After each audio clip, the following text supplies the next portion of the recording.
Hello বন্ধুরা, কেমন আছেন? আশা করি সবাই ভালো আছেন। তো আরো একটি ভিডিও নিয়ে চলে আসলাম। তো এটা হচ্ছে বগুড়ার শেরপুরের কলপট্টিয়া নদীগ্রাম রোডের একটা দৃশ্য। তো এখানে লোকজন কিভাবে এই ওয়ালের উপর দিয়ে পার হচ্ছে সেটা আপনারা দেখতে পাচ্ছেন। বিশেষ করে স্কুলের ছাত্রীরা। আর আচ্ছা, একটা টাক দেখতে পাচ্ছেন উল্টা পথে আসতেছে, কিন্তু এই টাকের তলে আর একটা মহিলা, মানে অল্পের জন্য কিন্তু বেঁচে গেল। তো এখানে আসলে কোনো নিয়ম কানুন নেই যে একটা লোক যে চলাফেরা করবে, বা এই যে উল্টো পথ থেকে যে ট্রাকটাই চলে আসলো, এটা হয়তো ঢাকা শহর বা বগুড়া শহর হলে এদের জরিমানা হতো। এগুলো কিন্তু শেরপুরে হয় না। বা উল্টো পথে তো দূরেই থাক, এই যে একটা ওভারব্রিজ আছে, ওভারব্রিজের উপর দিয়ে লোকজন চলাচল না করে, তো লোকজন চলাচল করতেছে হচ্ছে এই যে উপর দিয়ে পার হচ্ছে।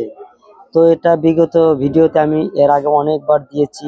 তো আসলে এসব ভিডিও আমি এর আগে নিজে থেকেও দেখিনি। আসলে এই জায়গাটা বন্ধ করে দিলে কি এমনই ক্ষতি হয়? আর যদি বন্ধ নাই করে দিবে তাহলে একটু খুলে দেওয়া উচিত। হুম। আর এভাবে রিস্ক নিয়ে যে পার হচ্ছে আপনারা দেখুন।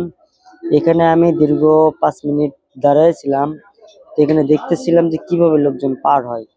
আর আসলে দেখুন, একটা দুটা লোক এভাবে পার হতে হতে, মানে বেশ কয়েকজন লোক টাকের নিচে চাপা পড়তে ধরে।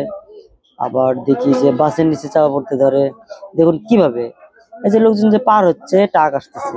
এখানে আগে ব্যারিকেড ছিল, যার জন্য লোকজন একটু, মানে এমনিতেই যেতে পারছে। কিন্তু এখানে যে ব্যারিকেড গুলো কিন্তু তুলে নিছে অলরেডি। মানে অল্প দিন হলে উপজেলা থেকে শুরু করে প্রত্যেকটা অঞ্চলে কিন্তু ব্যারিকেড নাই। এখন ট্রাক বাস সবাই এখন মনে করেন যে নিজের গতিতেই চলতেছে। তো আসলে এইভাবে রিস্ক নেওয়া আসলে ঠিক হচ্ছে কিনা আপনারাই দেখুন। আর আমি চিন্তা করলাম যে আসলে এইভাবে লোকজন পার হতে হতে যখন লোকজন একদম শেষ হয়ে যাবে, আমি তখনই চলে আসবো, কিন্তু পারিনি। মানে একজন যদি যায় দুইজন আসে, আবার দুইজন যদি যায় তিনজন আসে। তো আপনারা দেখতেই পাচ্ছেন ভিডিওটা। এখানে আর নতুন করে বলার কিছু না। আসলে আমরা বগুড়ার চোল, বলে না পুঁটি মাছ মারতেছে আমার রানী বল। কিন্তু জীবন প্রত্যেকের কাছে।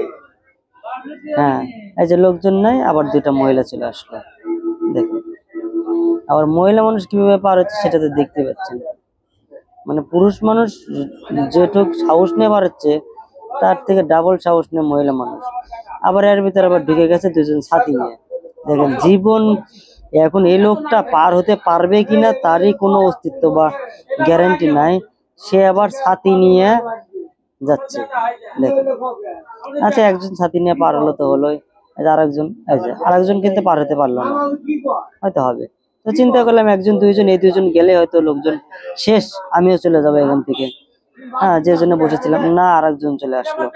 মানে আমি চিন্তা ভাবনা করছিলাম যে এখান থেকে লোকজন শেষ হয়ে গেলে আমি চলে যাব। তো মনে হচ্ছে যে আমি এখন চলে যেতে পারবো। তো দেখতেই পারলেন সবাই শেষ, তাই এখন চলে যাব। ধন্যবাদ সবাইকে ভিডিও